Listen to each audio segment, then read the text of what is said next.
Hello and welcome back to the Tin Barn. I'm Pragmatic Lee, and today's video is going to be somewhat of a repeat of a video I did a little over 6 years ago.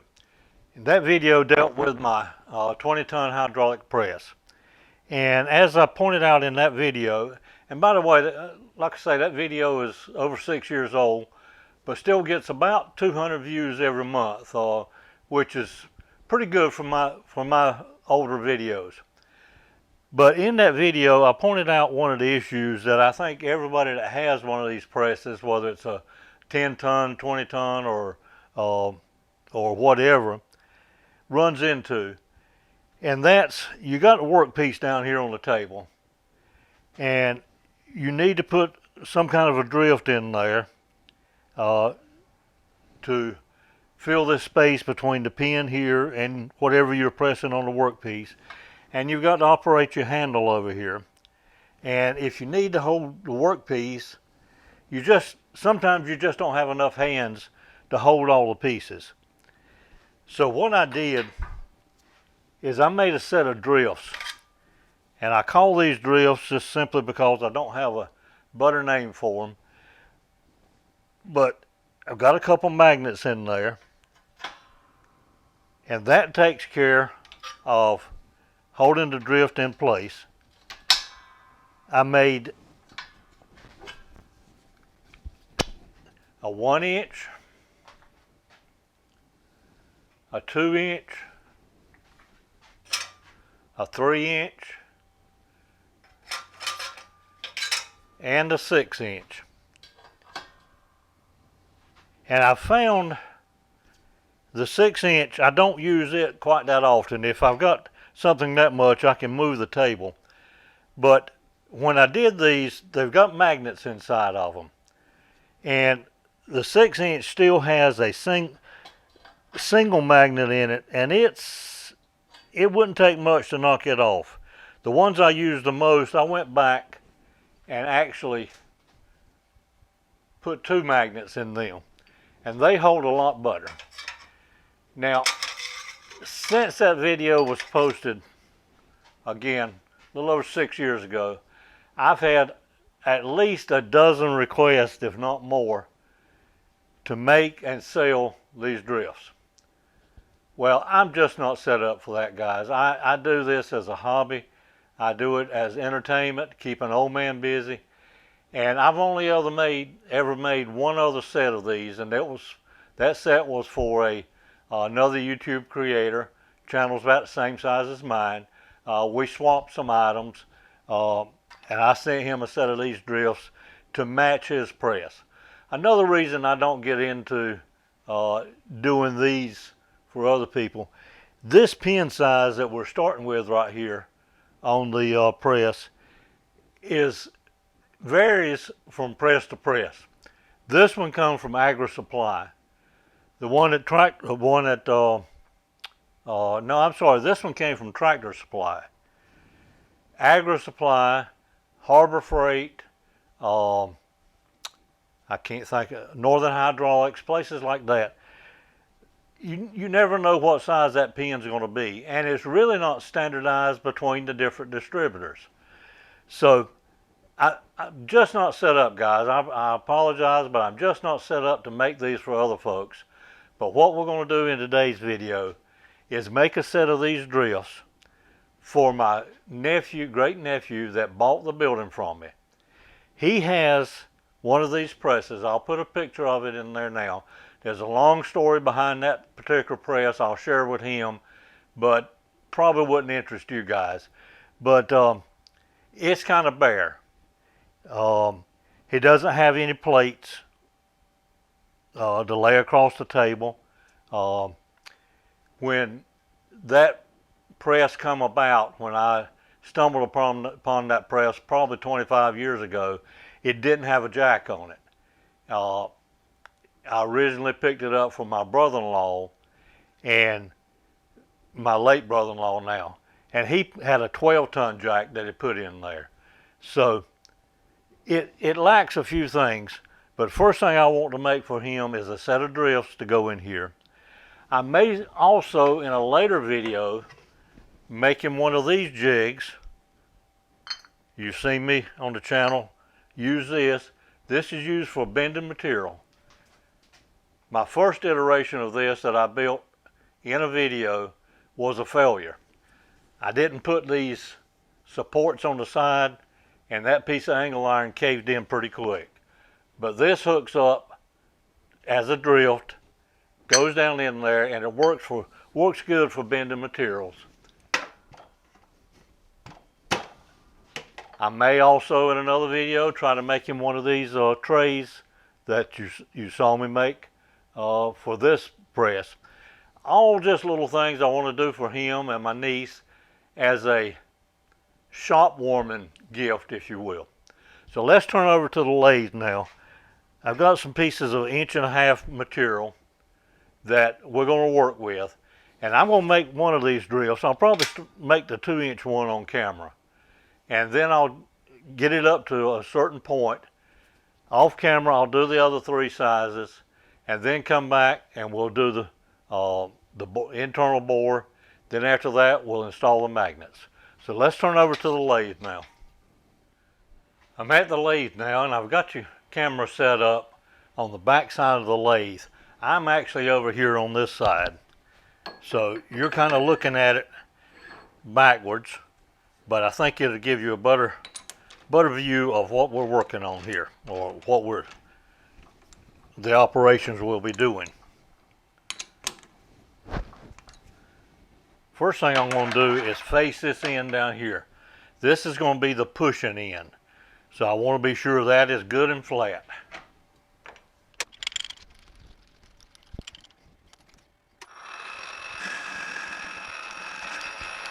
This stock that I'm starting with is about 1.5 inch stock.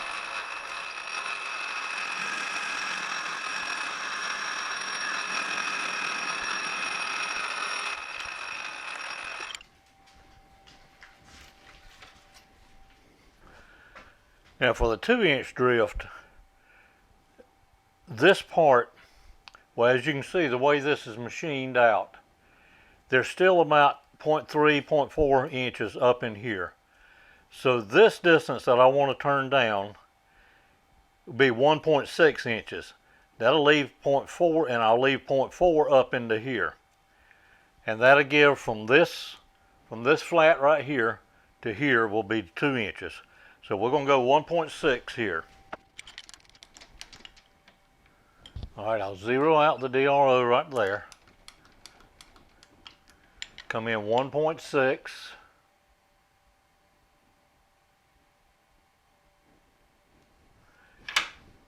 And put the carriage stop in place.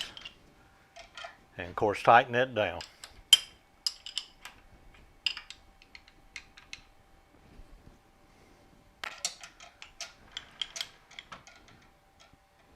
All right. As I said, this is about about 1.5 inches stock here. I believe that's right.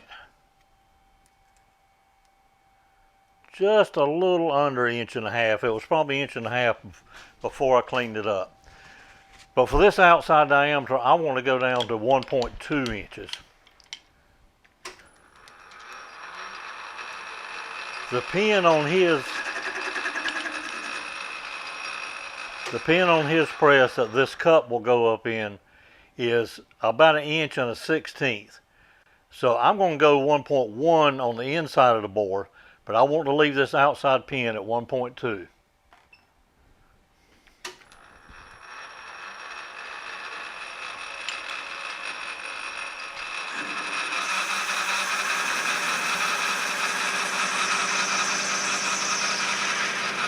And I think I need to put a new insert in. I'll bring you right back.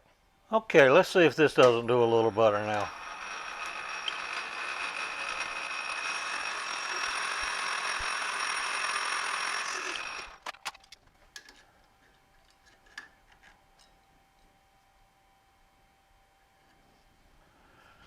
That's 1.418, so we need about 218 thousandths.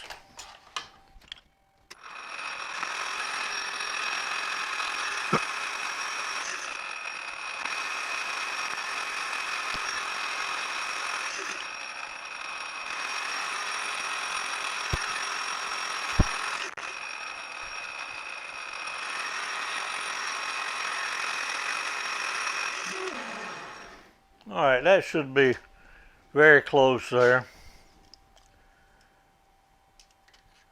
This measurement doesn't have to be precise at all. 1.1985, so it's within 1.5 thousandths.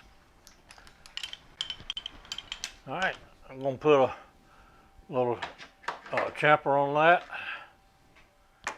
Not a whole lot. I want as much of this pressing surface as possible down here, but I do want to remove that sharp edge.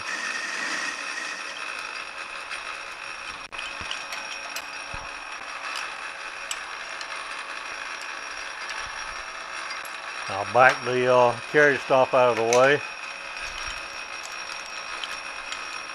and put just break that edge.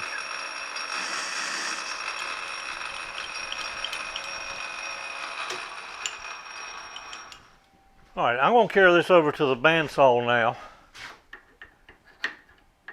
and bandsaw it to length. I'll mark this length down here.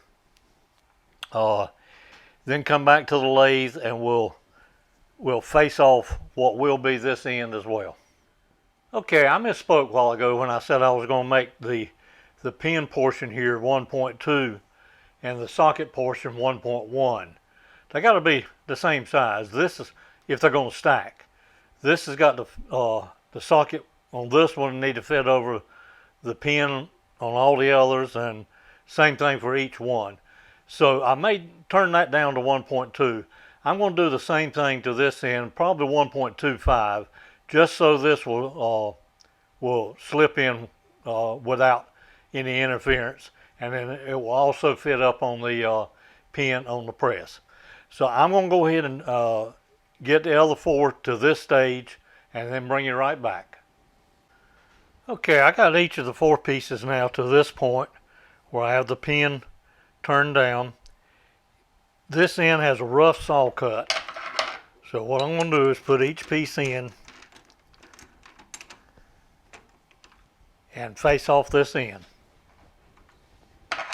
Before I took it out of the press or out of the lathe, I put a little indication, witness mark there, of where I wanted to face to. My saw does not make very straight cuts.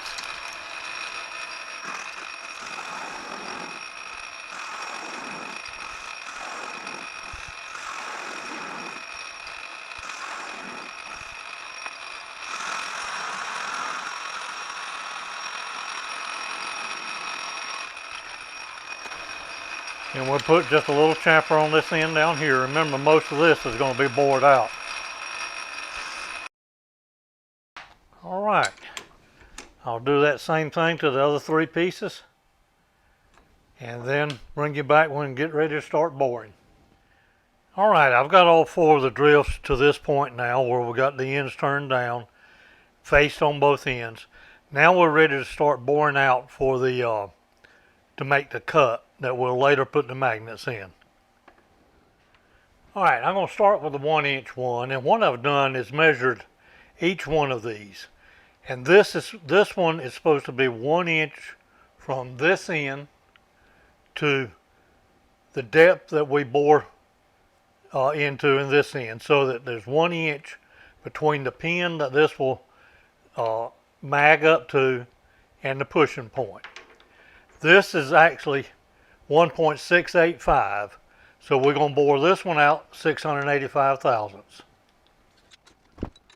And while I'm right here, I'll go ahead and put my set my boring bar up and simply touch that off. Zero out the DRO and then come over here somewhere and come in 685 thousandths and set my my carriage stop.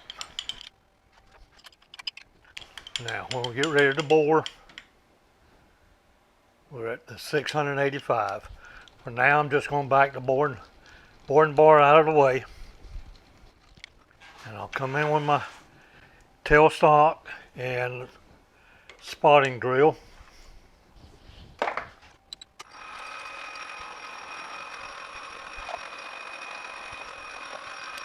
Alright, I have a 5/8 inch drill now, and it's out of view of the camera, but I actually have a DRO mounted on my tailstock.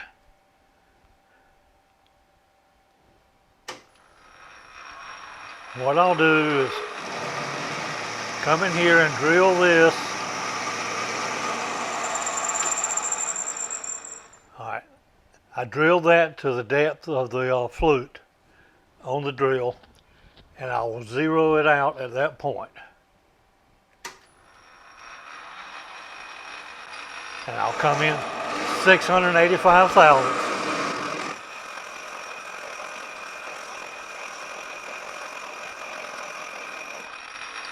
Alright, I'm going to double check that again, just in case the workpiece slipped in the chuck any, or the tailstock slipped back any. Alright, there's to our depth.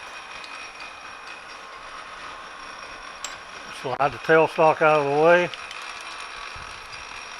and come in with the boring bar.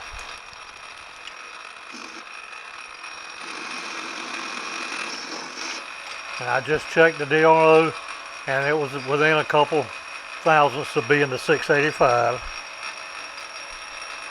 So we'll take about 60 thousandths at the time. That's 30 thousandths off of each side. And we'll measure when we get a little closer.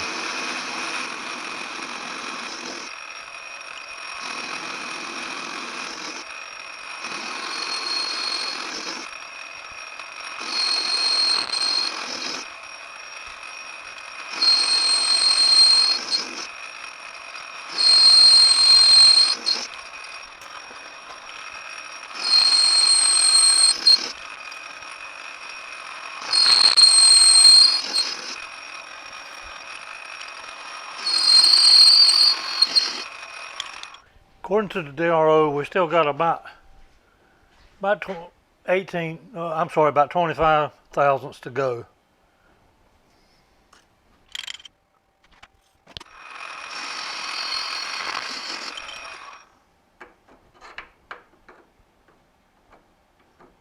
Just a little more.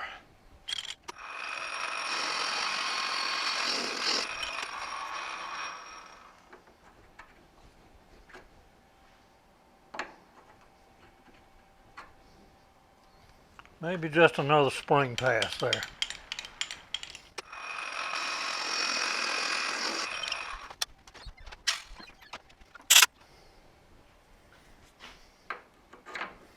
Alright, that one fits good. What I'll do is actually check every one. I've not been trying to hold any real tight tolerances to this.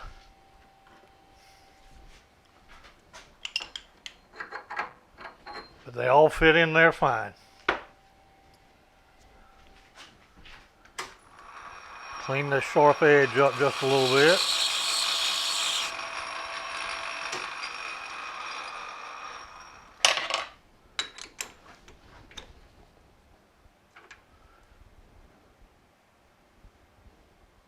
Alright, I'm going to do the same thing to the other three.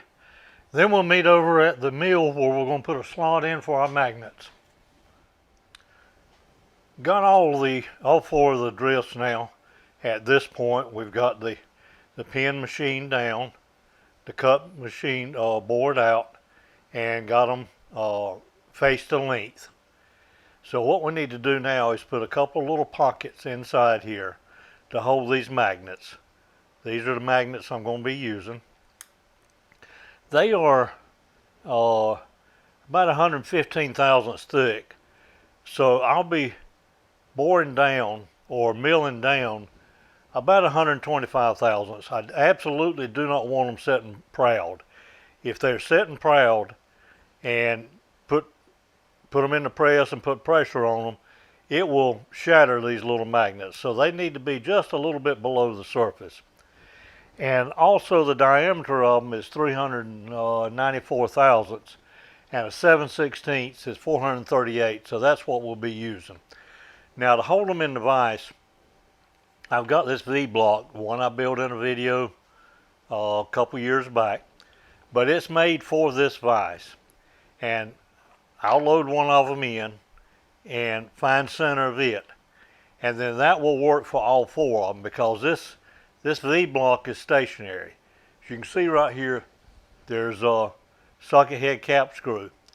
The screws that are holding the vise jaws in place, I actually drilled and tapped them for a 1024. So if I only had one to do, I wouldn't bother in fastening this down. But with four of them, I'll set that in.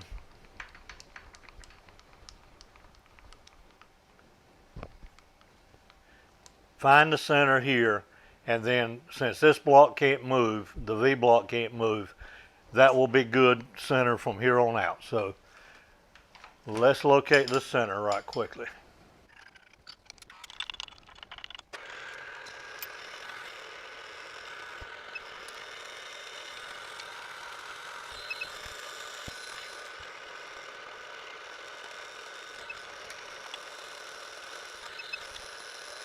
All right, there is the center. So I'm going to take the center finder out, edge finder out, and put the a 7/16 end mill in. I've got the DRO zeroed out right here, so I can come off to the side to change my tool.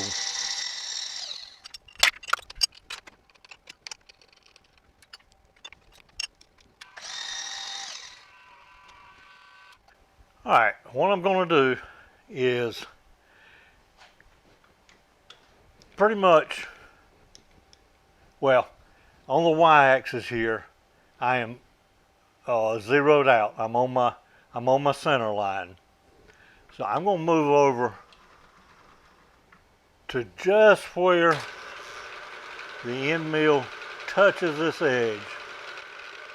All right, now I'm going to go down and touch off and zero out my x-axis. I'm sorry, my z-axis.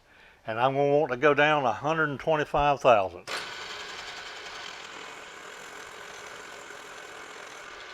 All right, let me turn some air on right quick.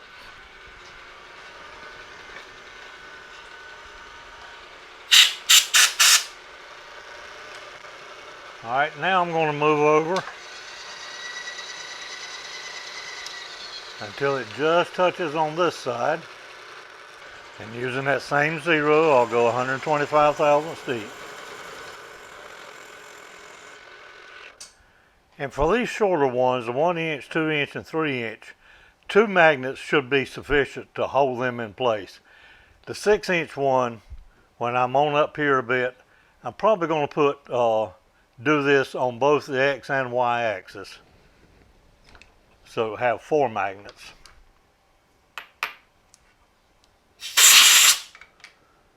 So as you can see now, we've got a couple pockets in there that should hold these magnets, and I left that magnet sitting right there, and it's full of swarf now. All right, I'm going to do this to, oh, and by the way, I will glue these magnets in. We'll go over to the workbench in a minute and do that. But I'm going to do the same thing to the other 3, and we'll meet at the bench when I get ready to put these in. Okay, to glue the magnets in, and you might wonder why I'm gluing them in. Won't the magnet hold itself in? Yes, it will. But when you stack these, the magnet is just as likely to come off on this piece as it would be to stay in there. So that's why I'm putting a little bit of glue down. And normally my issue with using such glues as this is the DAP Rapid Fuse Super Glue. My issue most of the time is I put too much. So I'm just going to try to put just a drop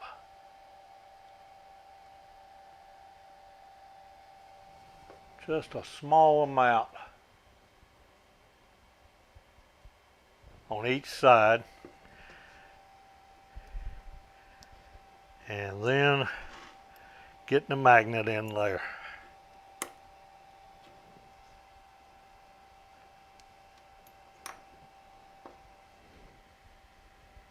Oh, and it says on here, bond skin instantly. So I want to try to keep it off my skin. Says it'll set in 30 seconds. So we'll give it a little while.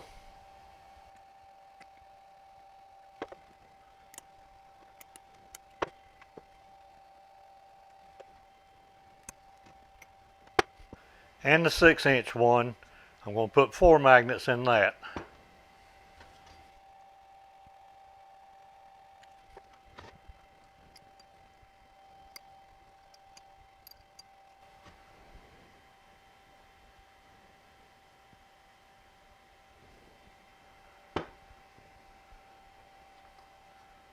All right, I'm going to let that cure probably 4 or 5 minutes. Then we'll come back for the next step. Okay, it's been a couple minutes now. Let's test the magnets out. We'll take our, I don't know, we'll take the 3-inch one.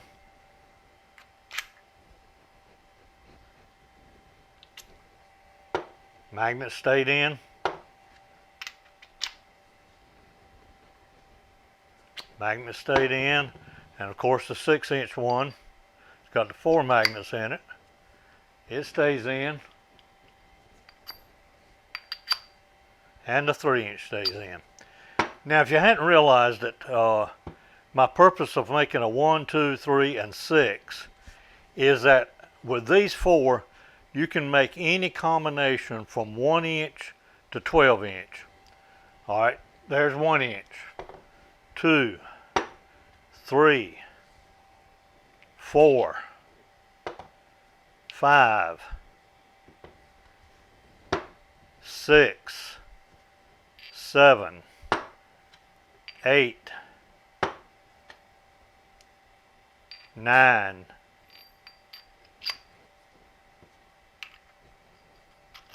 10, 12. So you can make any combination from 1 inch to 12 inch in the event you've got a bearing the press out that's deep down in a cavity, or if you just need to a simple fill in so that you don't have to pump the jack quite as far. I think I'm going to end this video here. As I pointed out at the very beginning, this is probably going to be a series of various things we're going to be doing here in the tin barn for that hydraulic press. The next one, next project I think I'm going to do will be a holder that will bolt onto the upright on the side of the press that will have holes to hold these and also the jack handle. So y'all stick with the channel. Take care, and I'll see you on that next video.